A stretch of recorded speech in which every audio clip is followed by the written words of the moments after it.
지난 시간 속에서 하나님께서 이스라엘 민족에게 베푸셨던 은혜들 가운데 4가지를 직접 꼽으신 겁니다. 하나님께서 직접 선택하신 4가지의 은혜. 그렇다면 상당히 그것은 큰 은혜들일 거예요. 그죠? 구원의 은혜가 첫 번째요. 두 번째, 교회의 은혜이고 성령의 은혜입니다. 세 번째 은혜, 5절 말씀 보시겠습니다. 내 백성아, 너는 모압 왕 발락의 꾀한 것과 보올의 아들 발람이 그에게 대답한 것을 추억하며 시딤에서부터 길갈까지를 추억하라. 그리하면 나 여호와의 의롭게 한 것을 알리라 하실 것이니라. 세 번째로 선택된 은혜가 모압 왕 발락이 점술과 발람을 불러서 이스라엘 민족을 저주하게 하려 했지만 하나님께서 나귀의 입을 열으시고 그 저주를 막아주신 은혜였다라는 겁니다. 그런데 잘 생각해 보시겠습니다. 지금 이 미가서는 2600년 전에 기록된 겁니다. 그렇죠? 자, 3500년 전에 있었던 출애굽 사건부터 시작했습니다. 무려 900년의 시간이 지난 거예요. 그 시간 속에서 얼마나 많은 하나님의 은혜가 있었을까요? 많은 사건 사고들이 있었던 거잖아요. 그죠?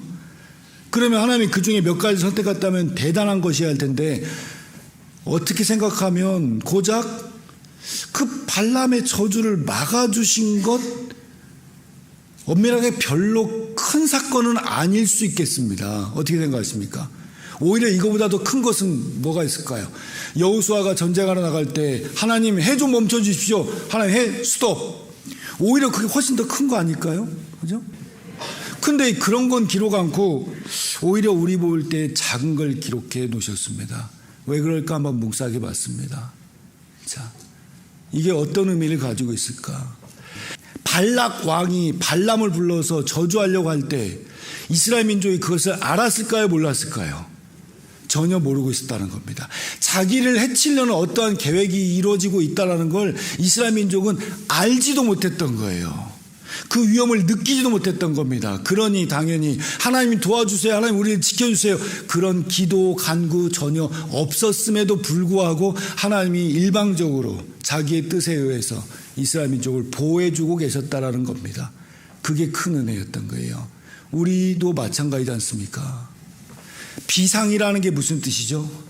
난다라는 거 말고 비상. 일상이지 않다라는 겁니다. 비상사태 큰일 난 것 같습니다. 한문으로 보면요 일상이지 않는 거예요. 전쟁 상태, 비상 상태. 그럼 비상에서 해결되는 게 뭐예요? 일상인 겁니다. 비상 상태에서 어려워가지고 하나님 도와주세요 해가지고 일상으로 돌아갔다면 그건 감사할 일이잖아요. 맞죠?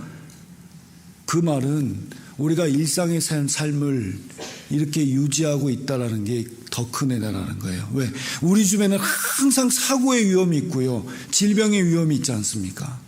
근데 그것에서 우리가 하나님 저기 조금 있으면 나한테 교통사고 일어날 것 같으니까 나 지켜주세요. 그런 기도 안 하잖아요. 그런데 우리는 오늘 안전했어요.